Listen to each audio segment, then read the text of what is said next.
Hello everyone. So Carol Danvers, Monica Rambeau और कमाला खान की हमें टीम दिखने वाली है द मार्वल्स में, जो रिलीज़ होने वाला है 10 नवंबर 2023 में। और इस मूवी का जो प्लॉट है, जो इनकी पावर्स जो एक दूसरे से चेंज हो रही है, वो मोस्ट प्रोबेबली मल्टीवर्स की वजह से हुआ है और ये यूनिवर्स डिस्टेबल हो रहा है। और ट्रेलर से ये क्लियर है कि इन तीनों की पावर्स एक दूसरे से चेंज होती रहेगी जब भी ये लोग पावर यूज़ करेंगे, लेकिन इसका रीज़न नहीं बताया गया, जो कि मोस्ट प्रोबेबली इस यूनिवर्स का डिस्टेबल होना है। लेकिन आज हम इसकी स्टोरी के बारे में नहीं, बल्कि टॉप 8 कैमियोज के बारे में बात करेंगे जो हमें मार्वल्स में दिख सकते हैं। द मार्वल्स मूवी MCU के 5 प्रोजेक्ट्स का सीक्वल है, जैसे कि Captain Marvel, Avengers Endgame, WandaVision, Ms Marvel, Secret Invasion. So यहाँ पे स्पॉइलर वार्निंग, अगर आप लोगों को मूवी स्पॉइल नहीं करनी है, इसमें ये टोटली रूमर्स है, लेकिन अगर ये सच होता है तो मूवी आपके लिए स्पॉइल भी हो सकती है। So let's start.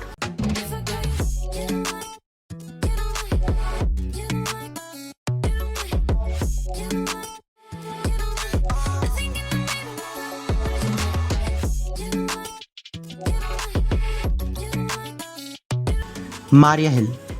So Maria Hill हमने फेज़ 1 से उनको देखा है और सीक्रेट इन्वेजन में उनका कैरेक्टर आर्क ख़त्म होते ही हमें ये तो पता है कि उनका कोई आगे न्यू रोल नहीं होगा, बल्कि द मार्वल्स में उनका एक पास्ट वर्जन दिखाया जाएगा, या फिर मोस्ट प्रोबेबली एक स्क्रल उनकी जगह लेगा। लेकिन उनका द मार्वल्स में दिखने का र्यूमर बहुत पहले से आ रहा है। टैलोस। और टैलोस और मारिया की सेम कहानी है। उन दोनों की मौत सीक्रेट इन्वेजन में हुई थी। कैप्टन मार्वल में अपना डेब्यू करने के बाद टैलोस का द मार्वल्स मूवी में भी एक कैमियो हो सकता है, जो सेम एक पास्ट का सीन होगा। शैंग-ची and the legends of 10 rings से डेब्यू करने के बाद शैंग-ची हमें किसी भी न्यू प्रोजेक्ट में नहीं दिखा, लेकिन र्यूमर है कि वो बहुत जल्द MCU में दोबारा दिखने वाला है। लेकिन द मार्वल्स में उसका कैमियो नहीं, बल्कि एक रेफरेंस दिया जाएगा, क्योंकि आपको याद होगा कि शैंग-ची मूवी के पोस्ट क्रेडिट सीन में हमने कैप्टन मार्वल को देखा था, जो डिस्कस कर रहे थे 10 रिंग्स के सीक्रेट्स को, जो डिस्कस कर रहे थे 10 रिंग्स के ओरिजिन को। क्योंकि जब कमाला भी बताएगी कि उसके पास भी उसके परनानी के बैंगल्स हैं, तो शैंग-ची के भी 10 रिंग्स का डिस्कस वहाँ पे होगा। वॉचर। अब वॉचर हमें जिस भी प्रोजेक्ट में दिखा है उसमें बस उसने कैमियो ही करा है, सिवाय व्हाट इफ के, जिसमें उसका interaction guardians of the multiverse और अल्ट्रॉन से हुआ है। जिसके बाद हमें वॉचर इस मूवी में भी दिख सकता है, लेकिन वो किसी से इंटरेक्ट नहीं करेगा। जो वॉचर का काम है वो वही करेगा कि मुसीबत को देखते रहना, क्योंकि इस मूवी में भी मल्टीवर्स के इशू डिस्कस होंगे, तो उसका इस मूवी में देखना बनता है। Kate Bishop.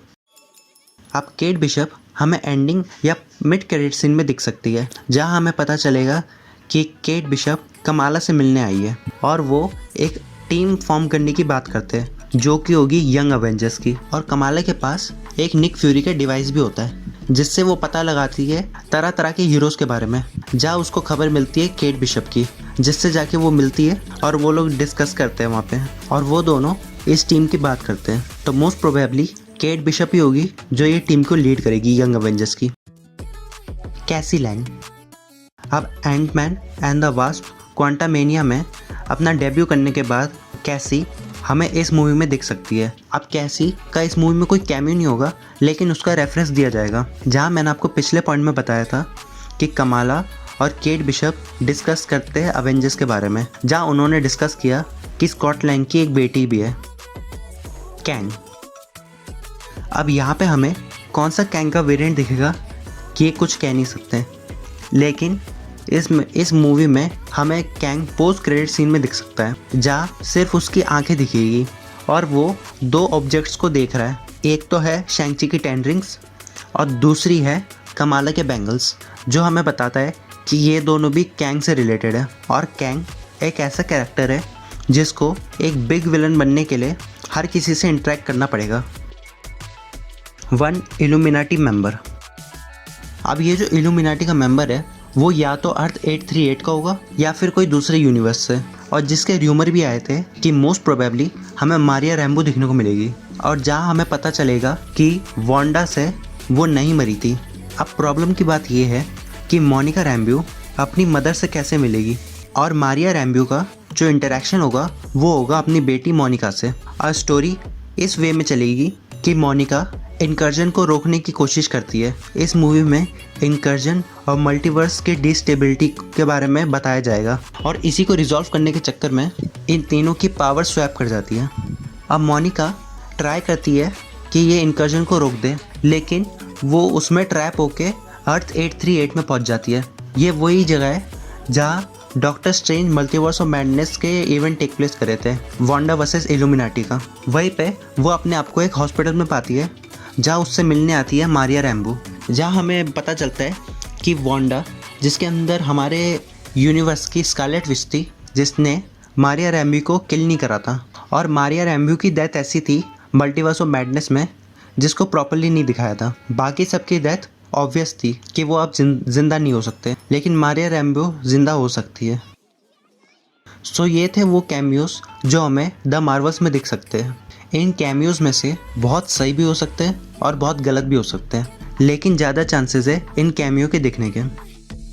द मार्वल्स हमें देखने को मिलेगी 10 नवंबर को, लेकिन जितनी hate Captain Marvel Brie Larson को मिलती है उसकी वजह से द मार्वल्स मूवी भी अफेक्ट हो रही है, उतनी मूवी अफेक्ट होनी नहीं चाहिए, क्योंकि मूवी का प्लॉट बहुत अच्छा होगा और मूवी डिज़र्व करती है उसको एक मौका मिलना।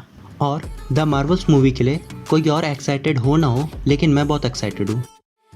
सो या that's all for today. Thanks for watching guys.